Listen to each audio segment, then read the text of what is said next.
acontece no campus Santa Mônica e campus Umuarama, passando pelo campus da Educação Física. Fique ligado em nossos horários e não esqueça, sua carteira institucional é documento obrigatório para o embarque.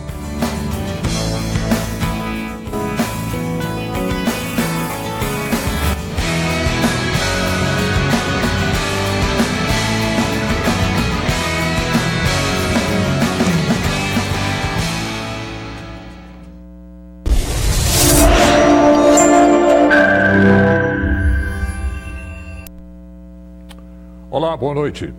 Segundo a Anvisa, a Agência Nacional de Vigilância Sanitária, entre 2007 e 2010, 10 milhões de caixas de Rivotril foram vendidas no país. Entre 2014 e 2015, o número de caixas de medicamento que tem um composto clonazepam subiu para mais de 23 milhões de caixas, de acordo com a IMS Health, empresa especializada em consultoria farmacêutica.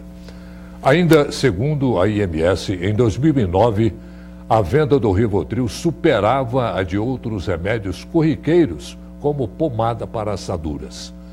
Vamos entender o que está por trás dessa prática e alertar para os perigos do uso abusivo deste e de outros medicamentos. Nós convidamos o psiquiatra Luiz Carlos de Oliveira e o geriatra Tiago Ferola. O Jornal da UFO começa agora.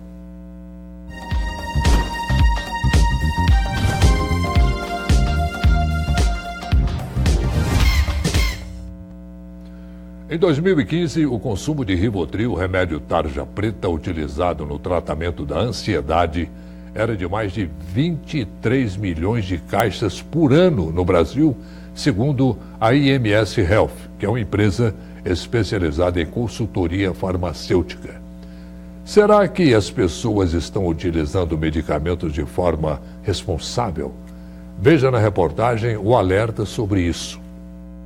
Marcos estuda medicina na UFO e conta que já viu colegas recorrerem a medicamentos como Ritalina na tentativa de conseguir um desempenho melhor nos estudos. Infelizmente, a gente vê falar bastante disso, até no ambiente universitário, para dar rendimento no estudo. E não só de medicamentos, substâncias comuns, por exemplo, café, a gente vê bastante abuso, né? Não só consumir assim, algum uso de medicamento, eventualmente, se ouve falar, desde o ambiente pré-vestibular, a gente ouve muito isso no cursinho, né? Uma coisa que nem sempre ajuda, pode levar a um malefício, Ritalina, até coisas que não tem nem evidência, ginkgo biloba, tudo isso daí a gente vê falar. Infelizmente é usado assim, sem muita prescrição e sem talvez levar a um resultado real, né? Sem evidências. A tarja preta na embalagem já mostra que Rivotril e Ritalina são remédios controlados. Essa professora de farmacologia da UFO explica a ação deles no organismo. O Rivotril, ele contém clonazepam. E essa é uma droga que pode ser utilizada para diminuir a excitabilidade neuronal, excitabilidade cerebral. Então, o Rivotril é uma droga que pode ser utilizada como ansiolítica e até como antiepilético. A Ritalina, que contém metilfenidato, ela é excitabilidade neuronal, ou seja, ela vai causar uma excitação, uma estimulação do sistema nervoso central. Os dois medicamentos só devem ser vendidos com receita médica. Existe inclusive um sistema da Anvisa, Agência Nacional de Vigilância Sanitária, em que as farmácias registram as vendas desse tipo. É o Sistema Nacional de Gerenciamento de Produtos Controlados. Pelo que mostram os números, as pessoas estão ingerindo mais esses produtos. De acordo com a Anvisa, entre 2007 e 2010, as farmácias brasileiras venderam 10 milhões de caixas do clonazepam, o composto do Rivotril. Esse número mais que dobrou no período de 2014 a 2015. 23 milhões de caixas saíram das prateleiras. Segundo a IMS Health, empresa especializada em consultoria farmacêutica. Os dados da IMS Health também mostram que a venda de medicamentos com clonazepam superou a de analgésicos. Além disso, em 2010, os brasileiros podem ter gasto cerca de 92 milhões de reais na compra desse tarja preta, segundo a Anvisa. Para a farmacologista, se alguém toma remédios sem seguir corretamente a prescrição médica, exagerando na dose, está fazendo abuso de medicamento. Abusar de uma medicação é usá-la sem necessidade, usá-la de forma errônea, ou seja, o médico, ele faz a prescrição da medicação para você, ele diz, olha, você vai tomar 1 comprimido por dia, não é? Esse indivíduo não segue o que o seu médico está dizendo. Então, ele vai abusar, aumentando a dose sem necessidade. Pode causar efeitos que podem ser bastante drásticos no sistema. Esse abuso tem relação com a dependência. Você tem alterações que essas substâncias elas passam a agir como se elas fossem já parte do seu sistema. Então, como você usa demais, você altera o comportamento cerebral, você altera o funcionamento celular, ou seja, dos seus neurônios, não é? E essa alteração, ela vai fazer com que o seu corpo necessite dessa substância. Então, você fica dependente químico. Situação preocupante realmente. O doutor Luiz Carlos e o doutor Tiago Ferola, médicos da Universidade Federal de Uberlândia, estão aqui com a gente para debatermos este assunto que é deveras importante. Tiago, começando com você. Se todo mundo, se muita gente está tomando esse remédio, esse medicamento que de certa forma é perigoso, é porque os médicos receitam. Ou aí entra o mercado negro do medicamento. Como é que você vê isso? Não, eu acredito que existe muita prescrição desse tipo de medicamento, mesmo porque também a incidência da ansiedade, da depressão da população é muito grande, mas existe muita paciente usando prescrição dessa medicação sem recomendação médica, porque esse medicamento é um medicamento que usa para ansiedade, as pessoas às vezes estão ansiosas, estão em algum momento de desespero, não tiveram contato com o seu médico e estão usando esse remédio de forma sem prescrição, conseguindo com um vizinho, conseguindo com um parente, ou mesmo sem nenhuma prescrição. Mas a farmácia de forma alguma vende esse medicamento desse jeito? Olha, eu quero acreditar que de forma legal é proibido, não pode vender. Doutor Luiz Carlos, tempos de crise favorecem o aumento do uso desse medicamento? Sim, Urley. A indicação principal desses medicamentos, como o Tiago disse, é a ansiedade. Então, em momentos em que as pessoas ficam muito ansiosas, elas tendem a recorrer a esse tipo de medicamento. É um medicamento que resolve os sintomas de ansiedade a curto prazo, mas não trata a ansiedade. Então, o que acontece é que muitas vezes as pessoas usam esse recurso, sem procurar a assistência que deveria ser oferecida, a psicoterapia, o tratamento com os medicamentos adequados, e depois isso se mantém num ciclo em que a pessoa pega a receita com outro médico, com outras pessoas que estão acompanhando, ou de parentes, e elas vão mantendo o uso de forma inadequada. Então, a relação do estresse ambiental, familiar, econômico, ela é muitas vezes o gatilho de início de um transtorno de ansiedade, e daí as pessoas não tratam direito e mantêm o uso de forma inadequada. Isso vicia? Sim, os benzodiazepínicos, essa família de medicamento, como o clonazepam, ela é capaz de provocar sintomas de dependência, porque a ação é muito semelhante à do álcool, por exemplo. A síndrome de abstinência dela é muito parecida com a do álcool. Tiago, você é geriatra, você pode dizer isso com mais propriedade. Esses medicamentos que nós estamos falando aí para ansiedade e tudo mais, é mais procurado por idosos ou não? Ou não tem uma faixa etária que prevalece nesse caso? Olha, eu acredito que esses medicamentos hoje em dia eles são utilizados por todas as faixas etárias, desde a adolescência, como os adultos e os idosos. Nós, geriatras e os médicos como um todo, a gente faz uma campanha muito grande contra a polifarmácia, em geriatria, quer dizer, nos nossos idosos, a gente recomenda, assim, veementemente não usar remédio sem receita, porque não é só o risco do vício, não é só o risco da sedação, mas o risco de interação com os outros remédios, esse remédio mesmo, o clonazepam, ele pode potencializar o efeito de sedação com outros remédios e levar a consequências desastrosas, como as quedas, né, e com isso as fraturas, que isso pode impactar negativamente muito na vida do idoso.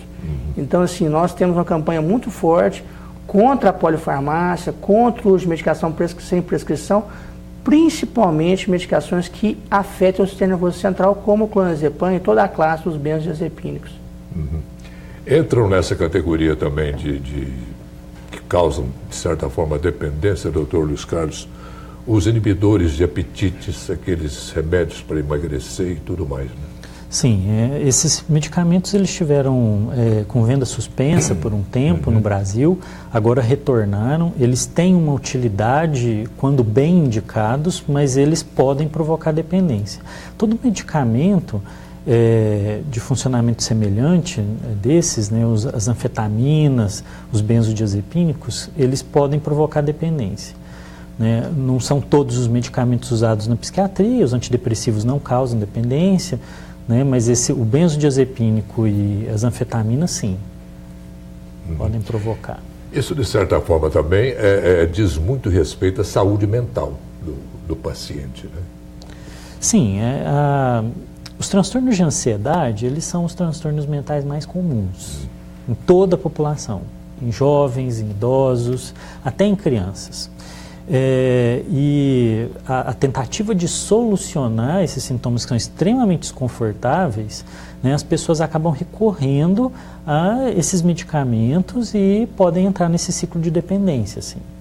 Acho, até aproveitar que acho muito interessante, o Dr. Luiz Carlos comentou, que muitas vezes o abuso desses medicamentos, tipo o clonazepam, ele pode estar relacionado a uma ansiedade e uma depressão maltratadas. Então, às vezes, o paciente não estar usando um bom antidepressivo ou um bom ansiolítico de uso contínuo, faça com que ele esporadicamente lance mão de muitas doses de clonazepam ou de remédios semelhantes, porque o tratamento dele não está adequado. Eles são muito usados, né, para tratar insônia também. E a insônia não é um problema em si. A insônia, ela é um sintoma. Então, os pacientes às vezes começam a usar o clonazepam, outros, né, para dormir, quando na verdade eles têm um outro problema que devia estar sendo tratado. E isso é perigoso, porque vamos considerar que em torno de 30% das pessoas têm sintomas de apneia obstrutiva do sono. E esses medicamentos pioram esses sintomas, e alguns pacientes podem morrer durante o sono. Porque não acordam, né? Porque não acordam e não conseguem respirar. Então, isso é extremamente sério. Tiago, nós falamos aqui sobre a possibilidade desse medicamento estar sendo vendido no mercado negro, entendeu? Farmácias de esquina, vamos dizer assim. Pode acontecer isso? O pessoal está comprando esse remédio inadvertidamente? Olha, assim, eu acredito que pode estar acontecendo, mas assim, se a gente analisar da forma assim, legal, assim, hoje esses remédios eles só podem ser usados, vendidos com receita médica, e existe um controle da vigilância sanitária muito grande em cima disso. As grandes redes farmacêuticas, a gente sabe que eles têm um controle muito grande. Eu acredito muito mais que o abuso desses medicamentos está mais relacionado ao seguinte: às vezes tem um vizinho que usa, a mãe já usou, o pai já usou, existe um intercâmbio de receita entre os pacientes. Eu vejo muito isso no consultório diariamente. Você pega a receita do vizinho, e aí às vezes o tio vai num médico, pô, pai, faz uma receita para minha mãe, aí o outro vai, faz uma receita para o meu pai. Então, assim, eu acredito que existe um intercâmbio de receitas, né, entre as pessoas que são familiares e parentes, e com isso o uso abusivo do remédio. Então, assim, nós médicos mesmo, a gente tem que ter esse cuidado de fornecer a receita para aquela pessoa que você realmente consultou, orientar o uso adequado, orientar. Eu falo muito para meus pacientes, falo, não é para passar receita para o seu filho não, porque os meus pacientes idosos gostam muito de receitar, viu? Agora, nós mostramos ali, na reportagem mostrou a Ritalina, né, que é um remédio usado para tratar transtorno de déficit de atenção, para tratar casos graves de depressão, mas para esse caso, se você fizer uma busca na internet, você vai ver alguns fóruns e alguns sites que vendem de forma ilegal. Então, existe também um mercado correndo de medicamentos nesse lugar, na internet. E a gente vê isso na prática. A internet é terra de ninguém, né? É por aí, né? A abstinência desses medicamentos aí é difícil de largar.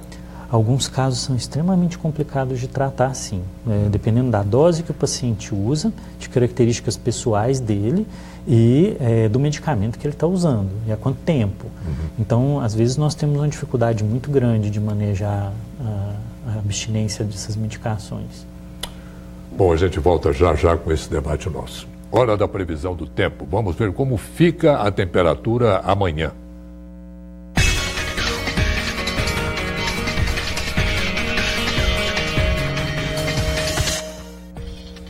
Em Uberlândia, sexta-feira 13 começa ensolarada, mas fica chuvosa na parte da tarde e as temperaturas não mudam, mínima de 17 e máxima de 25 graus. Em Patos de Minas, a previsão é a mesma, possibilidade alta de chuva a partir da tarde e as temperaturas também continuam iguais, mínima de 17 graus e máxima de 25. Monte Carmelo vai na mesma linha das outras cidades e durante a tarde deve ter pancadas de chuva, mínima de 17 graus e máxima de 28. Em Tuiutaba também pode chover ali depois do almoço em alguns pontos da cidade. As temperaturas devem variar entre 20 e 31 graus. Em Patrocínio, poucas nuvens pela manhã, mas à tarde a chuva pode cair. Mínima de 14 e máxima de 25 graus. Depois do intervalo, a gente fala mais sobre esse assunto. Se você tiver alguma dúvida, envie para nós pelo Facebook, TV Universitária de Uberlândia.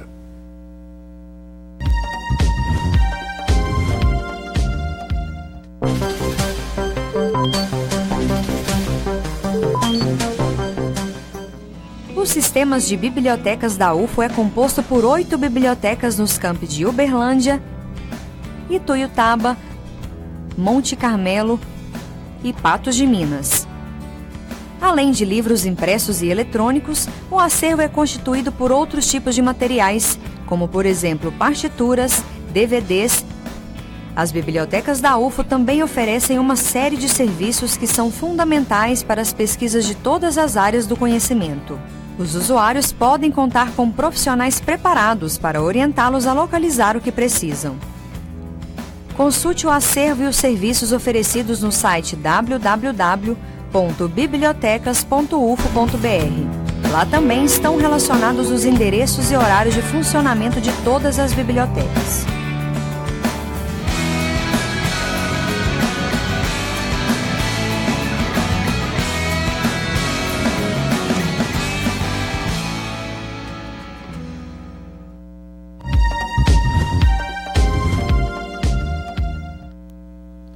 Estamos de volta e hoje estamos falando sobre os perigos do uso desmedido de alguns medicamentos. Aqui no estúdio, comigo, o psiquiatra Luiz Carlos de Oliveira e o geriatra Tiago Ferola.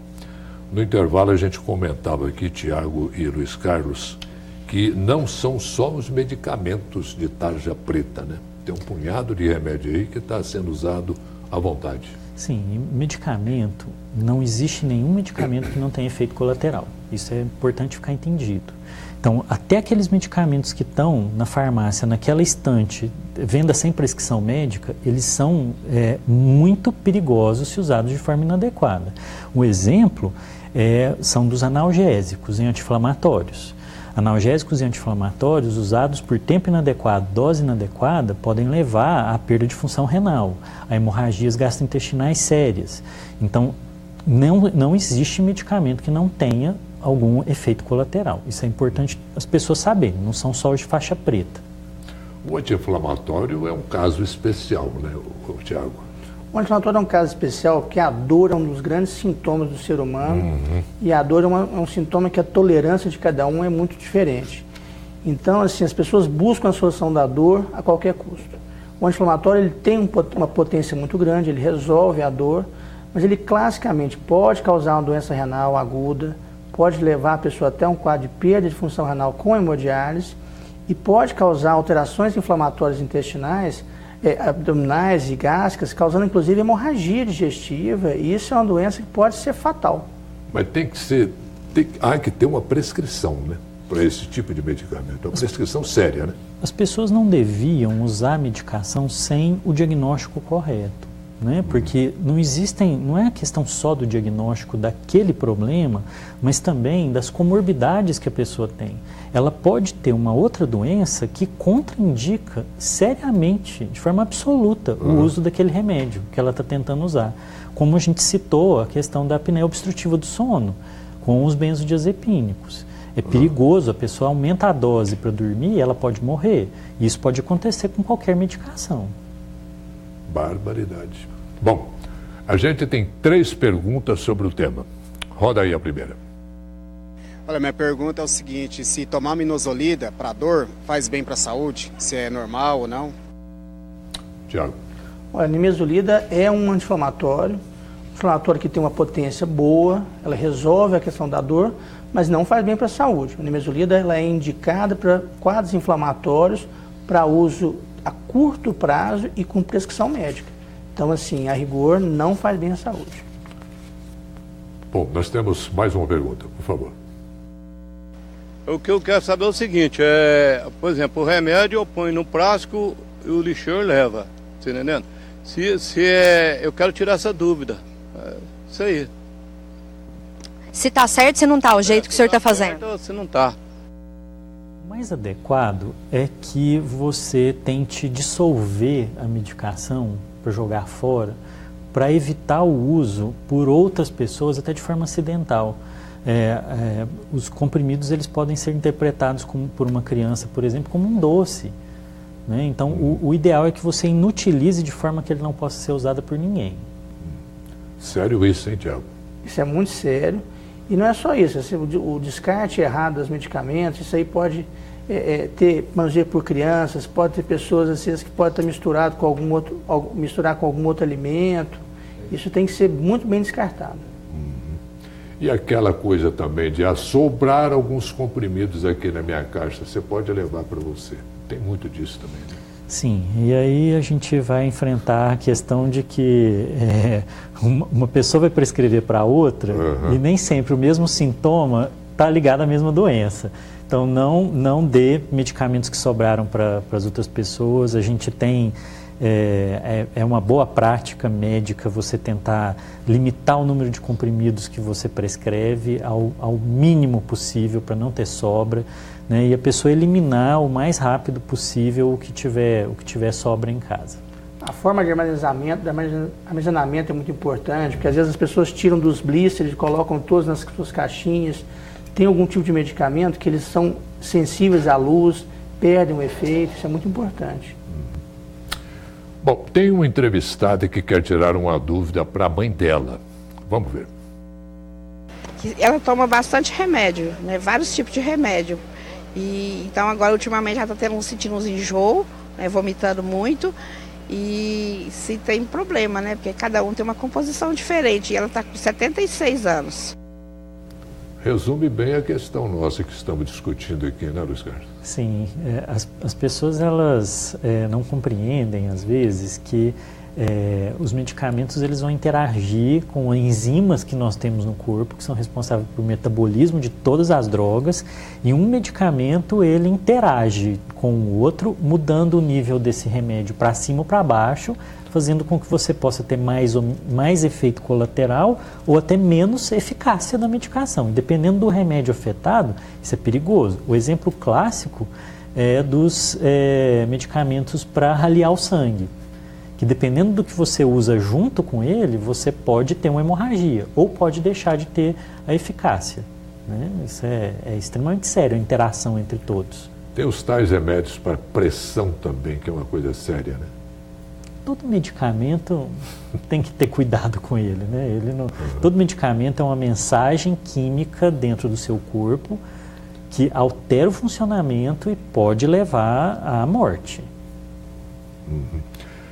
Tiago, voltando aos idosos, a gente conhece casos aí de a pessoa que perde o sono, não dorme, levanta de madrugada, essa coisa toda, e não vive sem um remédio. Como é que faz? Não, assim, o bom sono ele é fundamental. Então, assim, eu acho que nós, médicos, nós temos a obrigação de tentarmos trabalhar com o nosso paciente para que ele tenha um sono adequado. Agora, às vezes a gente está trabalhando, nós estamos aumentando remédio para dormir, estamos aumentando dose, aumentando quantidade de remédios, mas nós não estamos fazendo a higiene do sono. Quer dizer, é muito importante trabalhar, dormir no mesmo horário, evitar café, Coca-Cola, chá preto no final da tarde, deixar os exercícios físicos que agitam mais o paciente por mais o período do dia, deixar a noite mais tranquila.